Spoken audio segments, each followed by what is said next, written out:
Hey guys, welcome back to my channel. My name is Allie. Today, oh my gosh, it's Monday. What is today?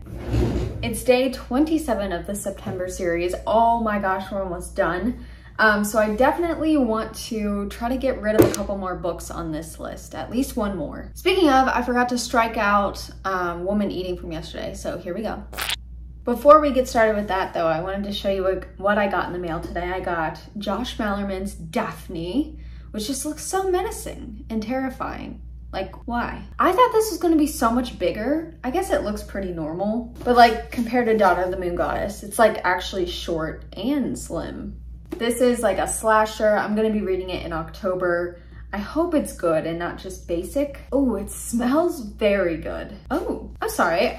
I just thought Josh Malerman was an old man.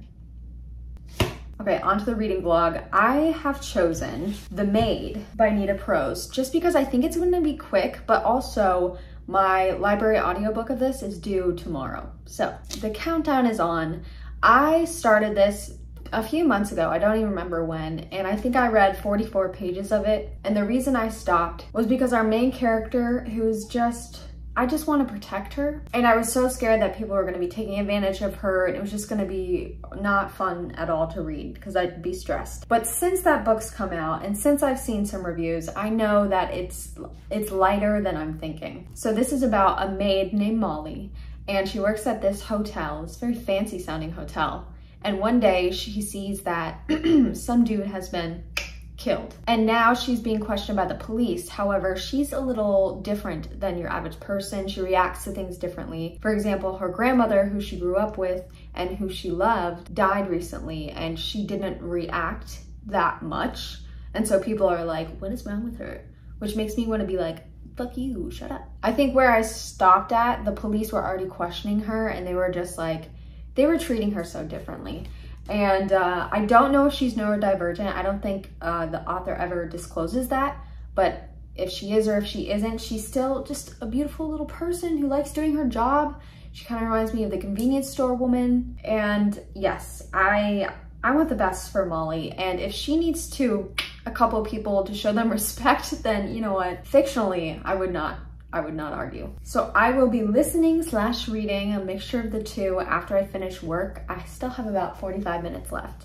My husband is also on swing shift, so he works until like 8 or 9 p.m. So I'm on my own for dinner, and I think I'm just gonna go to the convenience store right here and buy a shit ton of candy and just junk food and have a little feast that Buddy the Elf would be very proud of. Yeah, the next few days, as we're getting closer here and I'm just trying to, you know, catch book bodies. Did that make sense? I'm trying to read as many books as possible, so I'm probably not going to be doing anything really crazy or fun. Not that I do that much anyway, so get ready to see much more of this room.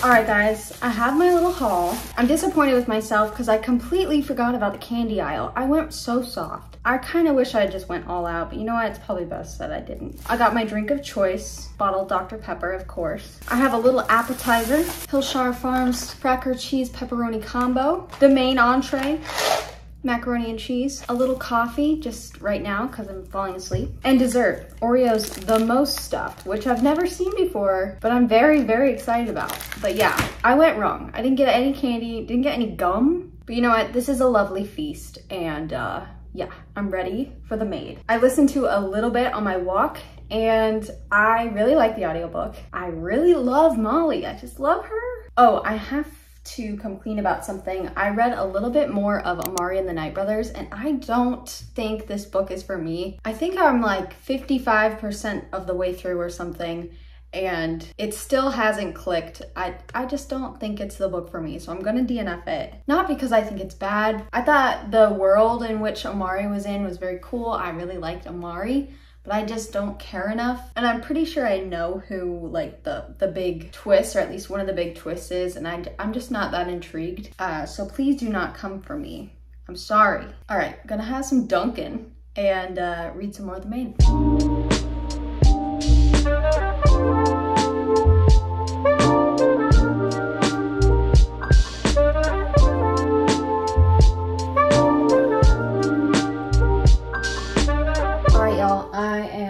50% through and I'm really having fun. I really like, well, not fun. I am a little stressed for Molly, but I am hoping that everything works out and then she becomes rich and she's happy and she gets to do her job and she finds someone nice to settle down with. I just want the most for her. I think this is the first comfy mystery that I've ever read, or at least one that comes to mind. And I don't know. I've never been drawn to a comfy mystery because I usually like my mysteries to be effed up. Like I want that thrill or that kind of tension of, oh shit, the stakes are high, which is literally the opposite of what I'm talking about in here. But I'm loving this book, not because of the thriller or mystery aspect at all. I really have no idea what's going on. They're making a couple of people look very suspicious, but I don't care about that. Like the reason I'm really enjoying this is because of Molly's character. And so that way, it's not even really a comfy mystery. It's just like a very character-focused story about this special, sweet, hardworking woman. And I love her. So yeah, I don't expect anything like earth-shattering to happen or even like really anything to update you about until I'm done. So it's kind of a boring little vlog. I mean, they all have been, let's face it. So let me think about something I could do to spice it up. We could take a quiz to see what I should read next. Well, not the next book, but you know, the next book I look for at the library or purchase or whatever. That could be fun, let's do it. I actually did one of these quizzes yesterday and this was my result. I didn't put it in the vlog because it didn't really fit in, but I will link that quiz and whatever I'm gonna take next down below. This book though is like a Beauty and the Beast retelling, so I am so excited for that. GetUnderlined.com. When it comes to big adventures and trips, your friends would say that you prefer a relaxed, open-ended approach to traveling, in which you make time for plenty of stops and breaks to rest and observe. You might nap a lot too if you're in the mood, which is often. That is a very lengthy answer. Like to keep up a brisk pace and see what you can, but you aren't opposed to slowing down now and then as long as it's not too often, or want to explore absolutely everything and get easily bored if you spend too much time at one stop. I'm always gonna take a middle answer. That's me. Choose a spice level for your summer tacos. Mild to moderate. When it comes to horror movies, you prefer the more intense and terrifying the better. You want the scariest, most disturbing, most horrific movies you can find. Movies that are scary and exciting but don't contain excessive gore, violence, and or psychologically disturbing content. You like horror in moderation, or not to watch them at all. You know what's annoying though?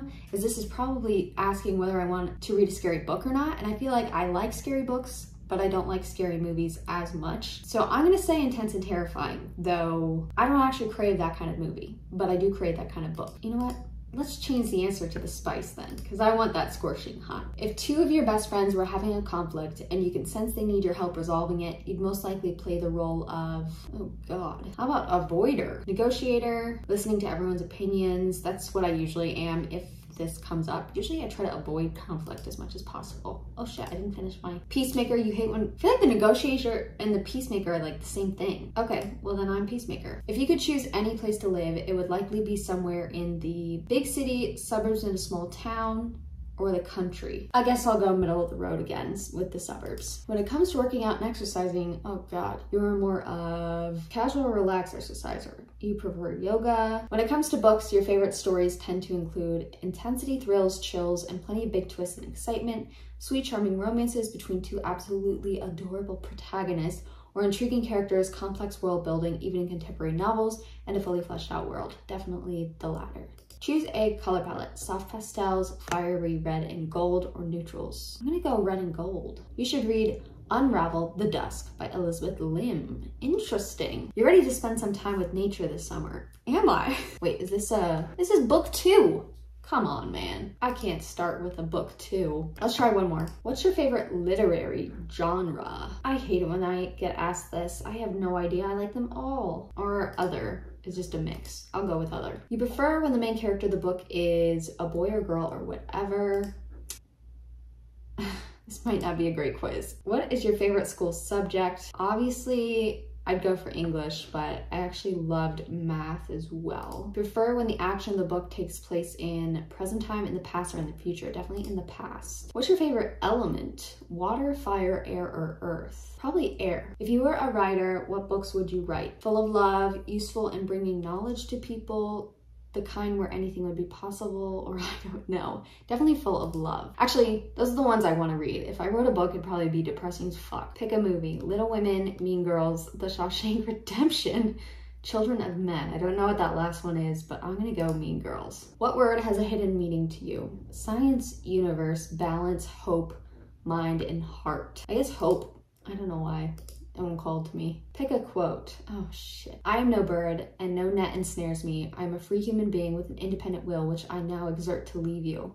Isn't that Jane Eyre? Beware, for I am fearless and therefore powerful. Ooh, I like that one. The only way out of the labyrinth of suffering is to forgive. I took a deep breath and listened to the old brag of my heart. I am, I am, I am. Love is or it ain't. Then love ain't love at all. Aw. We accept the love we think we deserve. We know where that's from. I'm gonna say fearless and therefore powerful. What do you associate the word book with? Library, I guess. What word would you surely not describe yourself? Funny, insane, explosive, and honest. You know what? I contain multitudes, and I would think all four of these are inside of me. Insane is sometimes right. Explosive, I would say, is probably the least amount. Although some would definitely question whether I'm funny or not. I laugh at my own jokes, so. How much time do you plan to spend reading? Do they mean like this book? I'd rather do it in 1 or 2 sittings. Do you like youth literature? Sure. Which series did you like the most? Breaking Bad, Supernatural, House of Cards, La Casa de Papel, Game of Thrones, or Stranger Things? Oh, I'm gonna go with Stranger Things. What city would you like to spend the weekend in? Las Vegas, London, Madrid, New York, Paris, Rome? Well, I've been to New York and London, so I'd want to go somewhere I've never been before. And Rome or Paris? Come bene di rida stretta suta bella. Oh, this reminds me of the Lizzie McGuire movie. I think I'm gonna go Rome. Oh, shit. Okay. Oh, this is sad. What's sad is that I own this book still, despite the shit show that this author has found herself in. So we're just gonna stop doing these quizzes. And I'm just going to read this book next. I'm gonna look for it at my library next time I go. Thank you for joining me on this kind of a fail of a quiz show. So you can take those quizzes down below if you so like. Now back to your regularly scheduled programming. I finished The Maid by Nita Prose. And up until the epilogue, I was going to give it 4 stars. And the epilogue, I'm insulted by it. I feel cheated, and I can't explain why without spoiling anything or even really hint. Let me try to think of something to say that won't spoil anything. Okay, I don't mind what happened. I minded how it happened and how we found out about it. That's all I'll say. And it's enough to dock a whole point. Besides that though, I think this is a really fun book as long as you're going into it, you know, not expecting this riveting thriller or mystery. It's mostly just like this warm character fueled book. And there's found family in it, and it's very warm and comfy, and oof. And I think I will reread it at some point, but I won't be reading the epilogue. Anyway, another day down, another book down on this list. For today's stats, I read about 99 pages of Amari and the Night Brothers. I read 241 pages of The Maid. So today I read a total of 340 pages. And for the September series, the total pages I've read is 6,718. And now I've read 21 books. This is my stack of physical books that I've read this month, and it's getting a little too tall. I'm gonna have to move it, and that is like so weirdly satisfying to me.